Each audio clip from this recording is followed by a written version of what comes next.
무주택자들이 가장 많이 듣는 말이 이거죠. 그래서 집값이 떨어지면 집을 살 용기는 있고? 안녕하세요. 재테크 읽어주는 파일럿입니다.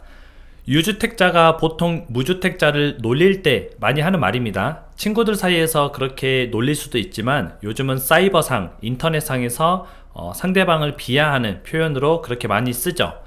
그런데 예전에 무주택자들은 진짜 그랬습니다.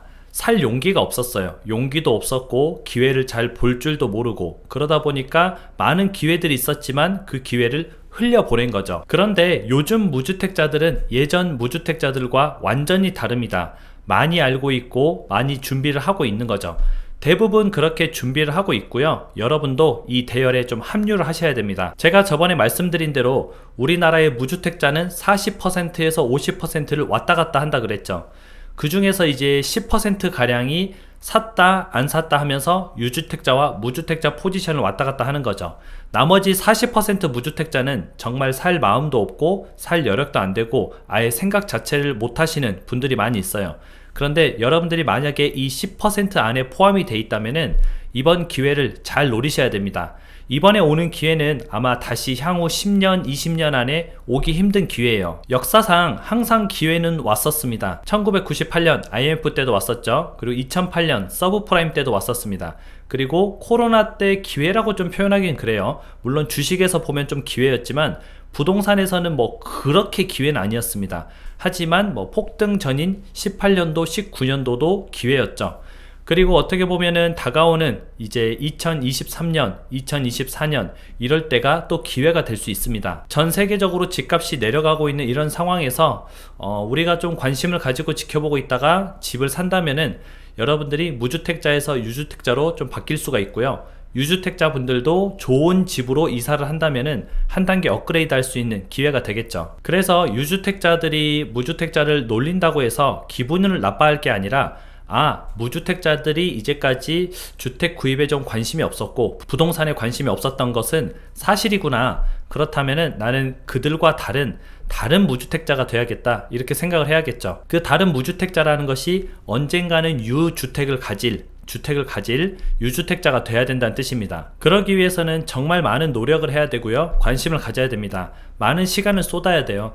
유주택자가 된 것은 어떻게 보면은 그냥 집을 사서 된 사람도 있지만 많은 관심을 가지고 공부를 한 사람들이 대부분이에요. 그들을 이기려면은 내가 그들보다 더 많이 관심을 가지고 더 공부를 해야 된다는 뜻이죠. 원래 사람이 100만큼 노력하면은 100의 효과를 나타내기가 어렵습니다. 하지만 부동산은 달라요. 부동산은 여러분들이 100만큼 공부하면 100만큼의 효과가 나오고요. 10만큼 공부하면 10만큼의 효과가 나옵니다. 딱 본인이 공부한 만큼만 효과가 나타나게 돼 있어요. 그렇기 때문에 여러분들이 많은 시간을 투자해서 좀 공부를 하시면 좋고요. 여러분들이 거주하시는 지역의 정확한 시세를 좀 알고 있어야 됩니다. 대장 아파트부터 시작해서 주변의 주요 단지들의 시세를 좀 정확하게 알고 있어야 되고, 그 시세보다 저렴하게 나오는 급매물들이 어떤 식으로 체결되고 있고 얼마만큼의 가격을 낮춰서 나오고 있고, 이런 부분도 좀 꿰고 있어야 돼요.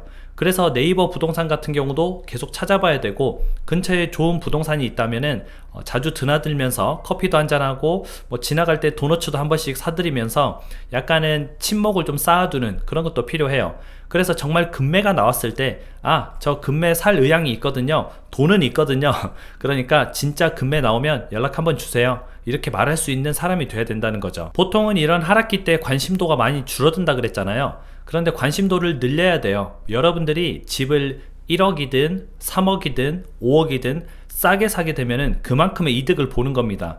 여러분이 돈을 벌려고 해봐요. 1억을 벌거나 3억을 벌거나 5억을 벌거나 불가능한 일이죠. 월급쟁이가 단기간에 5억을 모아서 벌 수 있을까? 이것은 불가능한 현실입니다. 그런데 여러분이 싸게 급매로 사게 된다면은 그 돈을 아낄 수 있는 거죠. 그게 돈을 바로 버는 길입니다. 그래서 지금 같은 시기에 급매를 찾기 위해서 많은 노력을 좀 해야 되고요. 이게 급매인지 아닌지, 또는 이 급매 가격으로 지금 내가 사도 되는지, 그런 부분들을 알려면은 여러분들이 아까 말했던 대로 좀 정확한 시세를 꿰고 있어야 되고, 전국적으로 시세가 어떻게 되는지, 그리고 내가 살고 있는 이 시의 시세는 어떻게 되는지, 내가 살고 있는 이 동의 시세, 동해 시세 중에서도 이 단지의 시세 이런 것들을 좀 꿰고 있으면은 많은 도움이 될 겁니다. 시세를 아는 방법은 그렇게 어렵지 않아요. 그냥 네이버에 들어가셔가지고 네이버 부동산을 쭉 계속 보시면서 아, 이 아파트들의 가격이 이 정도 되는구나, 이 정도 평수는 이 정도구나, 이런 것들을 계속 보다 보면은 전체적으로 좀 시세가 눈에 익을 겁니다. 앞으로도 계속 급매는 나올 거예요. 올해도 그렇고 내년에도 그렇고 아마 내후년 까지도 나오지 않을까, 저는 그렇게 생각을 하는데, 왜냐하면 2024년까지 금리를 내리지 않을 것이다, 대부분의 경제학자들이나 전문가들이 이렇게 예측을 하고 있죠. 그러다 보면은 고금리 상태에서 지속되는 것도 굉장히 좀 부담을 느낀 사람들이 있거든요. 그런 사람들이 급매로 내놓는 그런 매물들을 좀 저렴한 가격에 사는 것도 괜찮은 방법이죠. 그래서 여러분들은 시장을 잘 주시하고 있고 남들이 다 떠나가는 이런 시기에 관심을 좀 가지고 있다가 급매로 나오는 좋은 물건을 좀 싸게 사면은 좋을 것 같습니다. 그런데 여러분들이 지금부터 관심을 가지고 있어야지, 지금은 관심을 놓고 있다가 아, 그래요? 내년이나 내후년에 살게요, 그때 한번 찾아볼게요, 이렇게 하면은 또 못 산다는 거죠. 계속 관심을 가지고 있어야 됩니다. 그래야지 그때 딱 들었을 때 아, 이게 급매구나 아니구나 이걸 알 수가 있는 거죠. 그래서 오늘 내용을 바탕으로 여러분들이 잘 생각해 보시고 2년 후에 또는 5년 후에 이럴 때도 아, 역시 무주택자들은 용기가 없어 못 사, 이런 얘기를 들을 사람이 될 것인지, 아니면 아, 나는 그때 좀 저렴할 때 샀잖아, 뭐 지금 한 어느 정도 올랐어, 그때 뭐 싸게 잘 잡았어, 이렇게 얘기할 수 있는 사람이 될지 여러분들이 선택하시기 바랍니다. 오늘 방송은 또 여기까지 하고요. 여러분들 행복한 하루 보내세요. 그럼 다음에 다시 만나요.